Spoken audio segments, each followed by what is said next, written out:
আমাদের মতো গরিবের সংসারে মাসের বাজারে কি কি থাকে সেটাই আমি আজকে আপনাদের দেখাবো। তো প্রথমেই দেখেন, এখানে আছে গরুর ঠ্যাং। মানে আমার মেয়ে অনেক দিন যাবৎ গরুর ঠ্যাং খেতে চাইছিল। সে কুরবানির গুলো তো খাওয়া হয়ে গেছে, তারপর থেকে বলতেছিল যে আম্মু আমি গরুর ঠ্যাং খাবো, বাবা আমি গরুর ঠ্যাং খাবো। কারণ মেয়েটার হচ্ছে পা ব্যথা করে। আমার ছোটবেলায় অনেক বেশি পা চাবাতো, পা ব্যথা করতো। তো এই জিনিসটা কিন্তু আসলে অনেক কষ্টদায়ক। তো এখন দেখতেছি আমার মেয়েরও এই একই অবস্থা। এই জন্য করে অনেক দিন ধরে চিন্তা করতেছি মেয়েকে গরুর ঠ্যাং খাওয়াবো, কারণ আমাদের বাবা মা তো আমাদের অনেক খাওয়াইছে। আমরা যদি আমাদের বাচ্চাদের এতটুকু শখ পূরণ করতে না পারি, ইচ্ছা পূরণ করতে না পারি, তাহলে বাবা মা হিসেবে আমরা ব্যর্থ।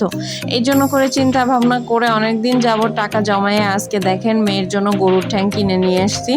তো দুঃখের বিষয় হলো গরুর ঠ্যাঙের পিসগুলো বেশি বড় করে ফেলছে গাইস। একটা খেতে গেলে মানে অবস্থা খারাপ হয়ে যায়। তো এই অবস্থা।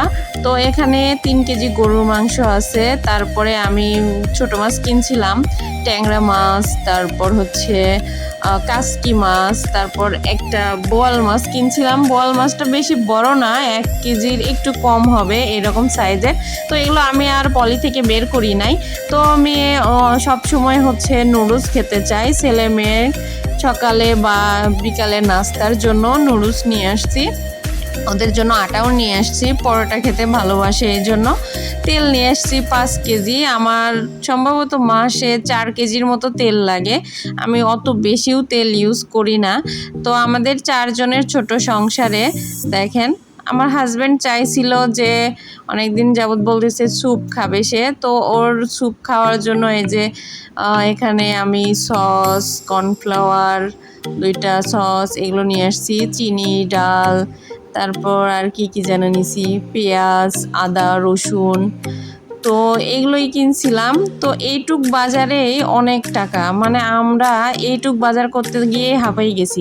চাল কেনা তো বাদই রইছে, চাল কেনা বাদে আমার এখানে প্রায় 8,000 টাকার বাজার আছে। কেউ বললে হয়তো বা বিশ্বাস করবেন না আপনারা, কিন্তু দুঃখের বিষয় এটাই যে আসলে বাজারে গেলে আমাদের মতো গরিবদের অবস্থা যে কি হয় সেটা শুধু আমরাই বুঝি। তো যাই হোক, এতটুকু বাজার করছি মাসের জন্য। বড় মাছটা কেনা হয় নাই, কিছু কিছু রুই মাছ কিনবো, অল্প কিছু, হয়তো 1,000-1,200 টাকার রুই মাছ কিনবো, তাহলে আমার মাসের এই বাজারগুলো হয়ে যাবে। আর মাঝে মধ্যে একটু ডিম টিম কিনলে হবে, আর হালকা পাতলা শাকসবজি কিনে কিনে খাবো। এই হলে আমার মাছটা চলে যাবে। তো এই হচ্ছে অবস্থা। আপনাদের সংসারে কার কতটুক বাজার লাগে চাইলে আমাকে কমেন্টে জানাতে পারেন। 2 জামাই বউ আজকে অনেক ভোরবেলা বাজারে গেছিলাম, কারণ আমাদের এখানে মানে আমরা যে এরিয়াতে থাকি এখানে বাজারটা অনেক সকালে লাগে। সকালে না গেলে ভালো টাটকা ফ্রেশ জিনিস পাওয়া যায় না। তো মাছ মাংস কিনতে চাইলে অবশ্যই আপনাকে অনেক সকালে যেতে হবে। তাও গেছিলাম শুক্রবার। শুক্রবার একটু বেশি ঘুমাই, আজকে আর ঘুমটা হলো না, কি আর করার।